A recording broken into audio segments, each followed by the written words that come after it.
Yo, what's going on, everybody? It's your boy, Such a Wild, a.k.a. Coach Bird, and I'm the host of the BYRDCAGE Show. Coach Jason. We are in the building. Well, I should say we are in the cage. You know what I'm saying? Special guest today, episode 38. 38, right? 38. Yeah, episode 38. Special guest in the building. You know, even before I introduce him, you know what I'm saying? I had the pleasure. He's all grown on me now. You know what I'm saying? I had the pleasure of coaching this guy when he was 14? Yeah, as a freshman. Yeah, you know what I'm saying? As a freshman when I was coaching at Canton High. He was definitely an integral part in why we made it upstate the Rutgers and made our appearance in the state finals, you know what I'm saying, during that 12-13 season. It's like I'm a proud parent almost, you know what I'm saying? Like, you know what I'm saying? Like I'm a proud parent right here, you know what I'm saying? But you know, if you don't know who he is, you'll get to know who he is in this episode. And I just want to welcome my man JAMAL HOLLOWAY to the cage. Thanks for having me. Hey, man, glad you can join us. Just real quick, just say what's up to the people. So how you doing, everyone? Happy to be on the BYRDCAGE. Glad I finally got the invite. You there know, we go. watch a lot of videos and everything. Just happy to be here. And so for me, Jamal, I didn't have a lot of dealings with him when he was in high school until his senior year. I've always watched Jamal, and I always saw the things that Jamal doing. I'm having a proud moment because what most people out there don't know is my organization, the Daylight Foundation. What we usually do is we'll take one or two young men from a senior class, and usually from the football program at Camden High, and we follow them their 4 years in college, and we're there if they need anything. If it's not if it may not be financial, because a lot of them are on scholarships, but if they just want somebody to talk to, or I just, thinking about them, or send them something, or shout out, or just make sure they're okay. So Marley is one of my one of the first. Him, Ron Johnson, they're one of the first, Kurt Huff. So to watch Marley become this beastly man on his way. When I went back, I was, I didn't realize he was 24. Yeah, that's what I'm saying. Like, it goes quick. And I'm like, where'd he get? And it went quick. Now I'm, popped up on him in Vegas, So so I'm proud to have Marley here too, and I'm proud of who Marley is, what he's become. Yes, definitely. So today, we always talk to our student athletes, and of course, parents need to hear this as well. We just want to. We always talk about the commitment that you have to put in to get the success out of it, and we're talking about academically and athletically. You know what I'm saying? Here's somebody that has done it and is still doing it. You know and the journey. And the journey. The journey, because sometimes we say this all the time on the BYRDCAGE. You start out thinking it's going to go this way, but it don't always go this way. Sometimes it goes this way, then you got to rear yourself back this way. So, you got to navigate through it. So we like to bring the young men and women on here to talk about the journey, their journey. Because they, it's not just us talking about it. They lived it and still living it. You know what I'm saying? So we're going to get right into it. We talked about the basketball situation. You know what I'm saying? He was a beast on the court, a beast on the football field. You know what I'm saying? The fact that you excelled in both sports, what was that recruitment like? Like what was that recruitment like? People coming at you to play basketball, people coming at you to play football, like firsthand. What was that experience like? So what's kind of funny about that? I never thought I was going to be playing football. You obviously knew that. Yeah. So I was more or less trying to focus on basketball my first 2 years in high school. I didn't play my freshman year of football because I just wanted to, strictly just be basketball. But once I started playing football my sophomore year, Coach Savage kind of seen a spark in me that I showed in middle school too, but I just didn't want to show it in high school. Yeah, see, it's not like he just started playing football his sophomore year. Played for Women Park, you know what I'm saying? So when he played, he just, so he said, I was like, why didn't you play? Coach was kind of basketball. I was school off football. I wasn't trying to focus on it. Coach basketball. So, my dad just told me maybe start playing football again. You know what I mean? Get more aggressive for basketball. Gotcha. So, I had a good year my sophomore year. I mean, it was a lot of stuff I needed to work on, but I showed a lot of promise, and I got an offer from Michigan State and Rutgers for my first two offers. So honestly, still thinking basketball at the time. I didn't really think that was a big deal at the time. Right, got you. But at the time, Michigan State was top in the country right now in football. Yes. You know, it was like 2014, yeah. Mm-hmm. So that was kind of an interesting situation right there, because like the whole time, just like really playing it off. Everybody's hyping it up. It's like, yo, you got to offer Michigan State. Right. As a sophomore. Yeah, as a sophomore. As a sophomore. You know what I'm saying? Then had some more offers start coming in from more Big Tens and most of ACC. And my junior year, I picked it up a little more. Started getting a lot more attention. Went out to camps. It was a kind of different experience for me because, like again, like I said, I was still basketball guy all the time. Right. So I'm just going out there just playing and just dominating. Easy, some real good talent. Right. And then my senior year, I started taking I take it a little more seriously. Got you. But I got a chance to go to a lot of schools, visit a lot of schools. I eventually picked Syracuse as my first school of choice, but test scores came in late, so I wasn't able to sign with them. So I was kind of in a situation where I was trying to find a school the whole time. Right. And some good people that I met on the way on my journey and all that stuff got reached out to Las Vegas for me. Okay. And met with Coach Sanchez over there, and ended up over there for 4 years. That's what's up. Now, was it because you're saying basketball was your first love? Yeah. You know what I'm saying? Was that difficult to be like, all right, I know I got to go this football route, or as you know, you was maturing and getting older, coming senior, and looking at it like, all right, I think football is where I need to go. Was that a difficult choice, or at some point it was like, football is where I want to go? Honestly, I didn't really decide until I got to college. Like, okay. This is obviously my route. Obviously, I got to play football now because I got a scholarship. Got you. But you still was thinking basketball. I was still thinking basketball the whole time. Like I was trying to walk on to the team and everything. But like I said, towards like my freshman year, towards the end of going to my sophomore year, I was like, obviously, I got to take the football route. I got to take it more seriously. So I just started to take that more seriously. But not a lot of opportunities at UNLV. Played like 5 games. The biggest game I played again was against USC. I got like 16, 17 snaps against them. Got a tackle, and played my job pretty well. So that was a good experience. Like playing in that stadium was amazing. Yeah, sure. And you got to play in the new stadium too, right? Yeah, I only played one game, but I kind of opted out because I didn't really like what was going on. Right. I didn't really feel like they was kind of looking my direction because we had new coaching staff come in, Coach Arroyo, and he was kind of bringing his guys in, which I had no issue with because I completely understand because obviously you want your guys in. It's a business. That's how how y'all all business. the time. Tell you all the College time. and sports is a business. You know and a lot of times what people don't understand is you have one coach that promises you this and say something along the way happens where he's no longer the coach. The new coach come in, a lot of times they're bringing in their staff, their own staff, kids that they already recruited. It's like a whole transition. So a lot of kids get caught up in that and they end up in the transfer portal because of it. Definitely. You know, question before we go on, did you get your degree from UNLV? Yeah, I graduated during COVID 2020, got a bachelor's in journalism right now. And I was trying to see if I can get a master's, but the school I went to, Central State, after that didn't have it, so I had to get a little communications semester with that. So Hey, once again, degree. We talk about it all the time here. He used the sports pathway to get the degree. Parents, educated athletes. Black man right there. There we go. One of the many. Use your athletic ability to put yourself in position just to open up opportunities athletically, when the field or closes just down, when the ball stops, right? Exactly. So, but we know the ball's not stopping for you, so let's go on. Let's talk so about what happened? Let's talk about that. What happened when you entered the transfer portal after UNLV? So when I entered the transfer portal, I had a couple of schools reach out to me, but like there wasn't real serious offers right now because like I didn't have that much film on me. Right.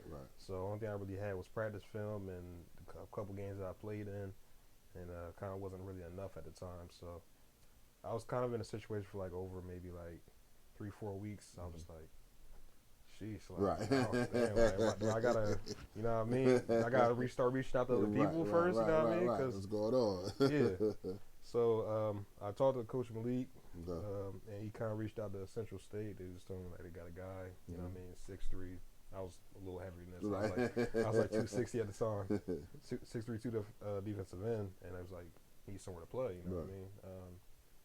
And I talked to Coach Rome over there, and he just said, "We'll take you," you know what I mean. And that was in the story after that. Just had a And you went there and showed your ass. Let's talk about that. Let's talk about that. Let's talk about that. You know what I'm saying? Because, I mean, you know, always followed you. You know what I'm saying? You will post some things, but you know, your mom is one of your biggest fans. Yeah, she so always she post was something. definitely posting. So, you know, following her, I'm like, okay, UNLV.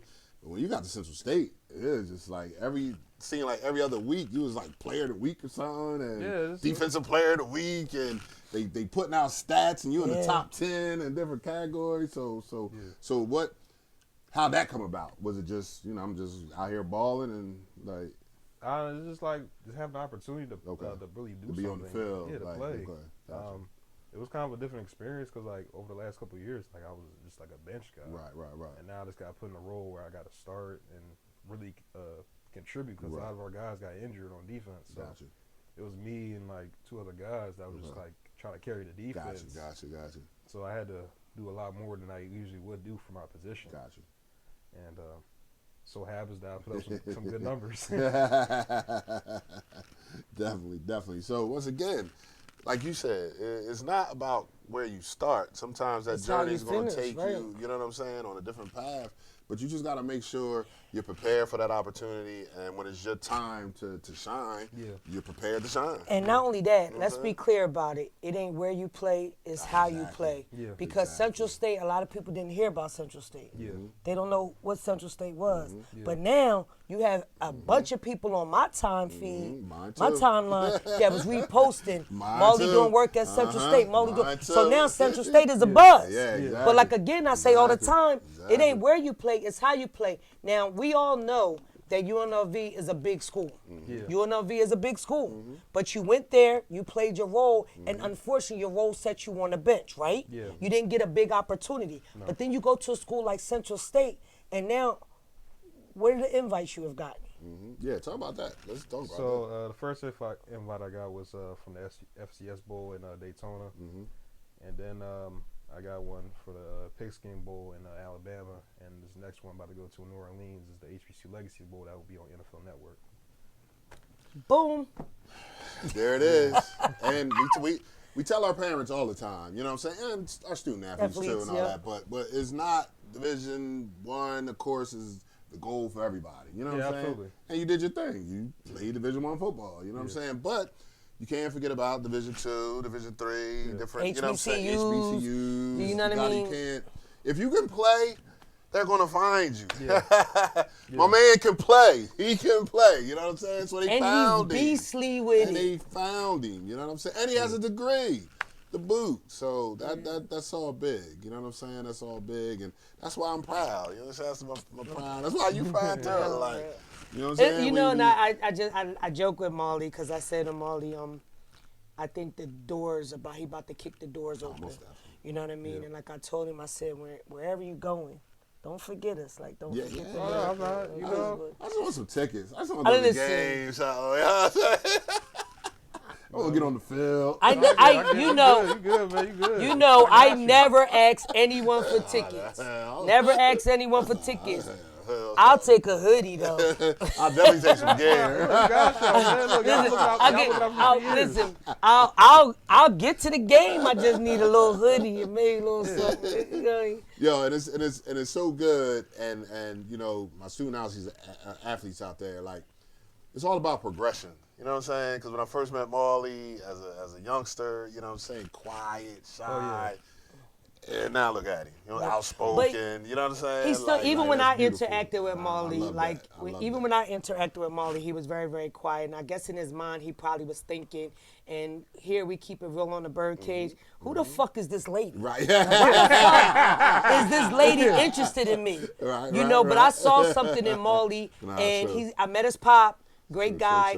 I just know every student athlete needs extra support other than their parents. They need people other than their parents telling them, hey, listen, think about this. You know, I know you heard this. Try it this way. Do you need anything? You need to talk. Are you okay? So that's the kind of stuff that I try to do for certain guys that I know. Not saying that they don't have a lot of support, but could use that extra support.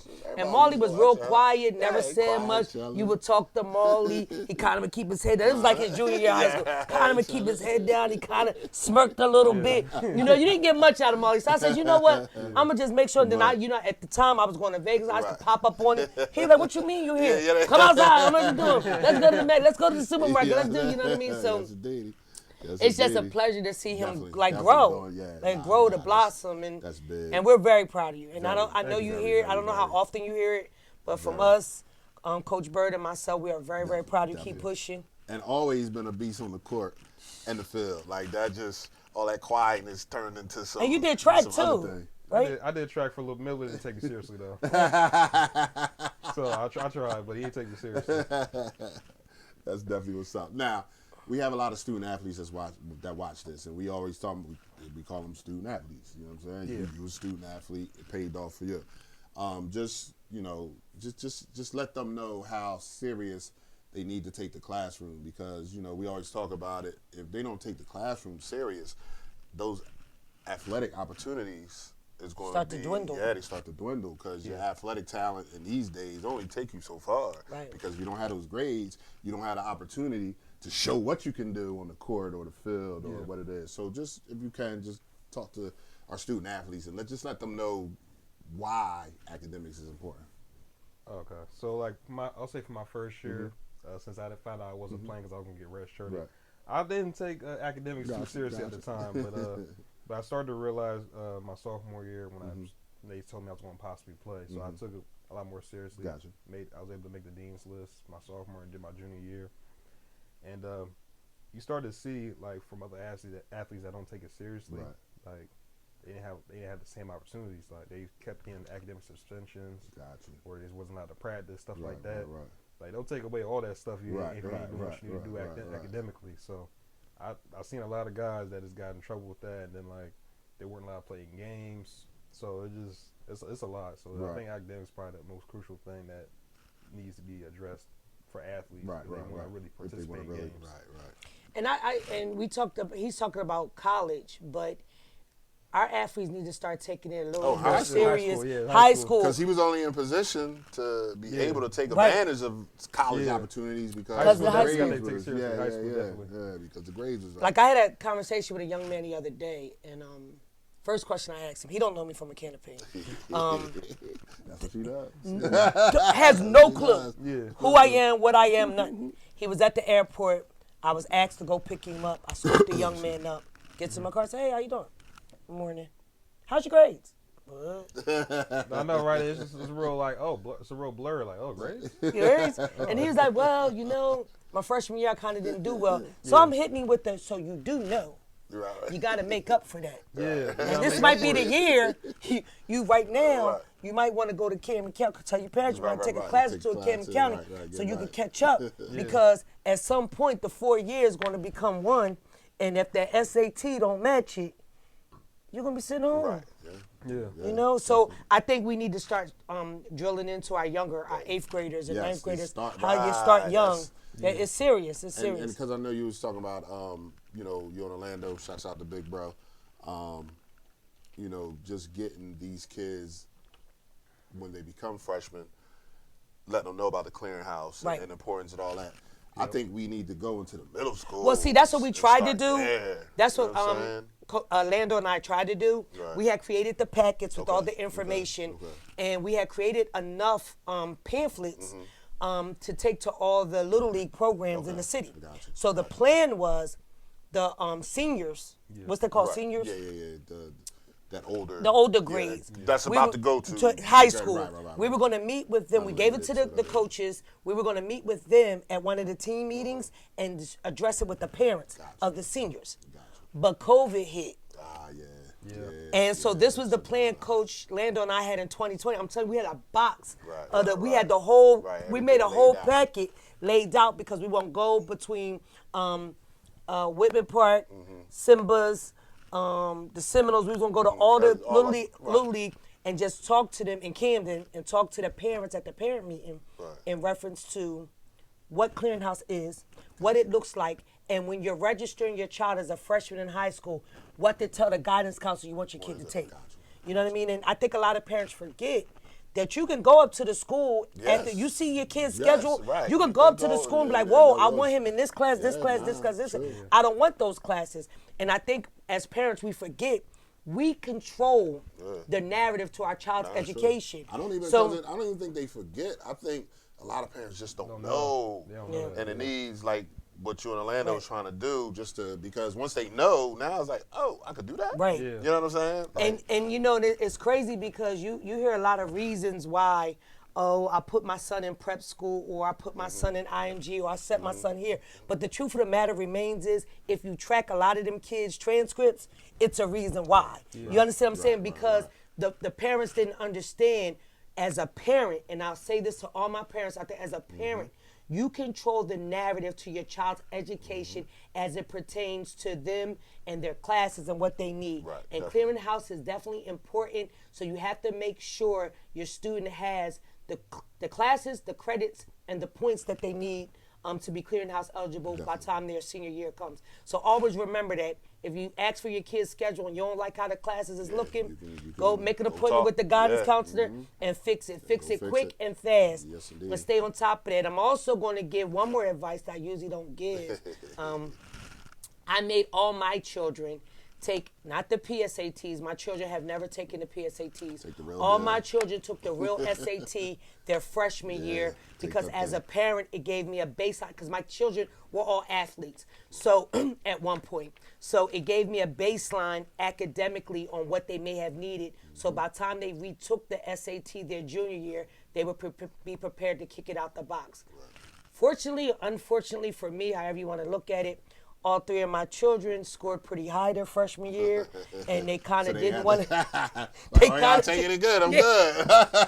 They kind of didn't want to repeat it their junior year, and I let my youngest do it her junior year. Right. She did worse than she did her freshman year. I don't know what was going on. I'm good. I'm good already. So My you- GPA is good. I got the I'm good. So you can kind of do that too, parents, to kind of get your athletes on track, Definitely. so you'll know exactly what you need for them academically. And we here talking about the journey of this young man, but we still gonna always stress he's a stellar athlete, but he's also a stellar student. Yes, indeed. So you know we just want to highlight Degreed that. up. Yeah, Degreed up. Degreed up. He 20 degrees hotter right now. Yeah, right. Now, before we get out of here, your future. You know what I'm saying? We always ask. You know what I'm saying? Especially a young man. You know what I'm saying? And you got a lot of future left. But like, what are you thinking? Like, I mean, I know you got the combine and then things like that coming up. So I know you're still interested in taking your football abilities to the next level. You know what I'm saying? Yeah. But after that, what you thinking? Like After the whole football thing's yeah, done. you know what I mean? Be Like when the honest- ball stops, as we always say, when the ball stops. Have you thought about it, or? To be honest with you, I mean, I'm just trying to go day by day right Okay, now. I'm just trying to see how this football thing goes out first. But there has been like some job opportunities that I've been trying to look at so far. Back in Vegas, when I was able to do like a little job search out there, and I was doing like internships and stuff like that. Gotcha.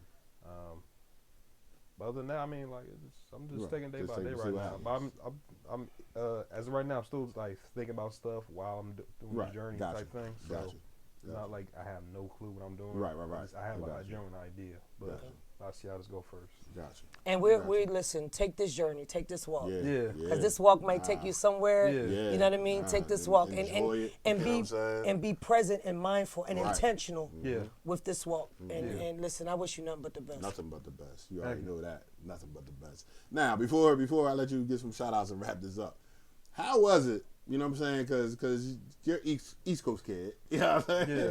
So when you went out there to Vegas, like, how was that experience? Like, just real quick, like, you know what I'm saying? Because we're coming from the East Coast, and now you're transplanted to Las Vegas, like, Which is very far away. yeah. How was that? Like, The kind of which I mentioned before, how quiet I was. Right. Like I had to get out of my shell. okay. Like that was just a real different experience for me because like I had to talk to people, Right, and right, know right, people right. because like if I'm not talking, what am I going to do? Because your mom and dad, they not like a half an hour drive away. Yeah, exactly. You know So I had to grow up fast. Right, got you. So I mean, like the West Coast, I mean, like it's real chill, but like I thought it was a lot of weird people. I thought it was a lot of weird people. A lot of stuff they do out there, I was like, this is really different. Right. And then some reason when I was out there, like the Hawaiians, they're polys, and all those other guys too. Like I thought he was Hispanic the whole time for some reason. I don't know why I thought he was Hispanic. I was like, yo, Papi, yo. he's like, I'm not Hispanic, man. Yeah, what are you talking about? That's funny. So that was funny. Not just meeting them and meeting new guys at the same time and having a long-time relationship with those guys. That's definitely what's up. It was definitely a different experience, though. It took me a while. Cause I think I've been to the West Coast like once. I think I've been to LA like one time. You know what I'm saying? Taking a 5-hour flight every time. That's terrible. So the problem with this lies, we talked about this before, because he coaches football, basketball, and baseball, he never really gets an opportunity to hang with his cousin and enjoy life's fruits. He's been everywhere. You know what I mean? We're going to try to start changing that. Have to change that. You know what I'm saying? Definitely going to have to change that. But once again, my man Marley in the cage. Before we get out of here, you got any shout outs or anything you want to send anybody? I want to shout out my nephew. It's his birthday today. Happy birthday. Happy birthday. Lonnie. Shout out my family. Shout out to y'all. Thanks for having me. Appreciate you. Shout out to all the coaches that kind of got me to this point, Appreciate it. Cousin Jason. So my shout out this week, Thursday, February 3rd, we went to the Wilson basketball game. Wilson, he played. Is a good friend to everyone. He's family. James Taylor. You would recognize James Taylor for being the voice of Woodrow Wilson. With his family members, they all come to center court, please. Uncle Taylor, the voice of Woodrow Wilson since 1985. Football and basketball. Football and basketball since 85. Yes, shout out to him. We went there as a family. But while we were there, we watched the game. And the most interesting thing happened at this game.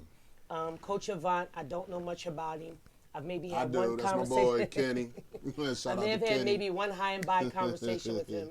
But he has a young man that's on his team. And I'm not quite sure the man's story, but it appears that he maybe has autism, maybe. Or maybe on the spectrum, some type of disability. And I'm not going to call it out because I don't know exactly what it is.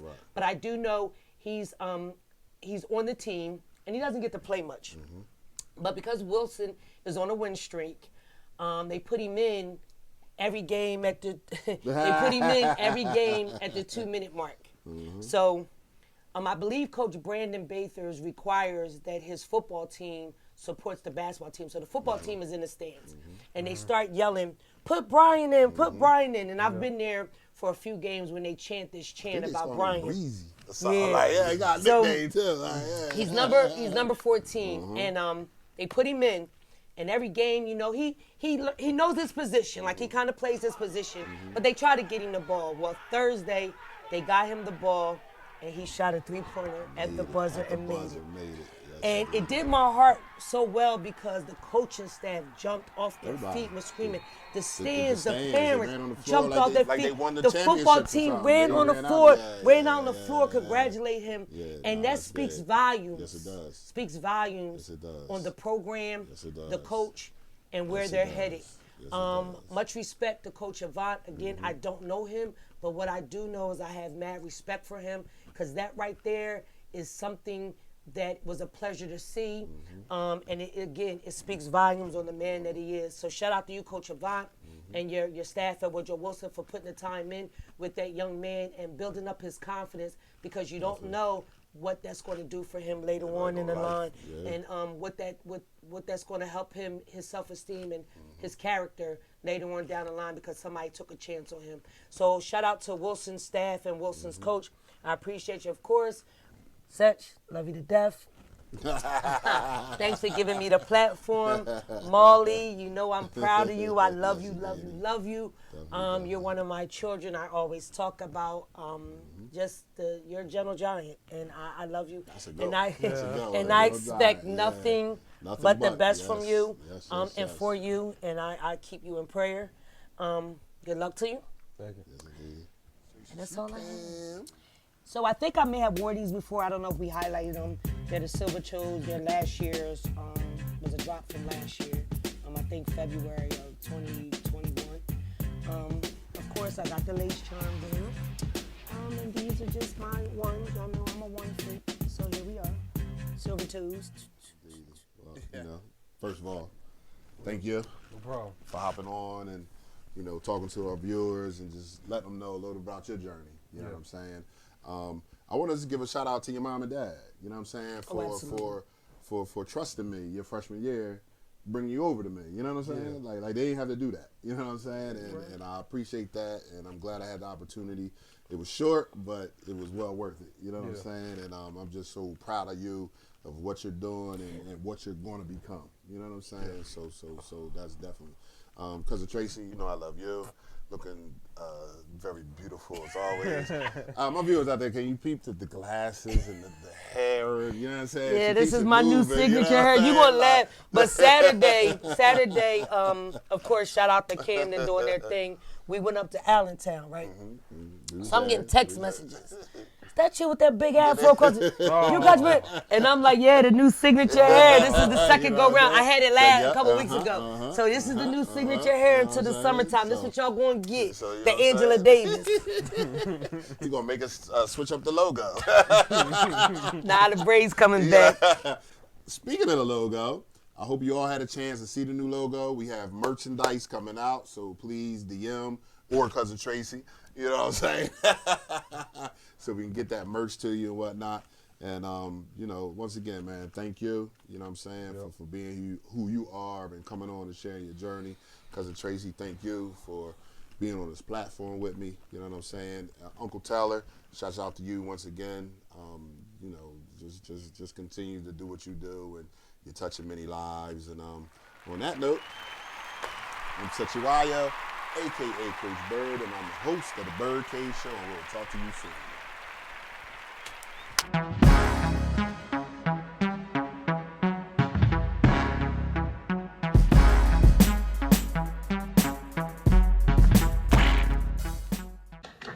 It was a stone groove, my man.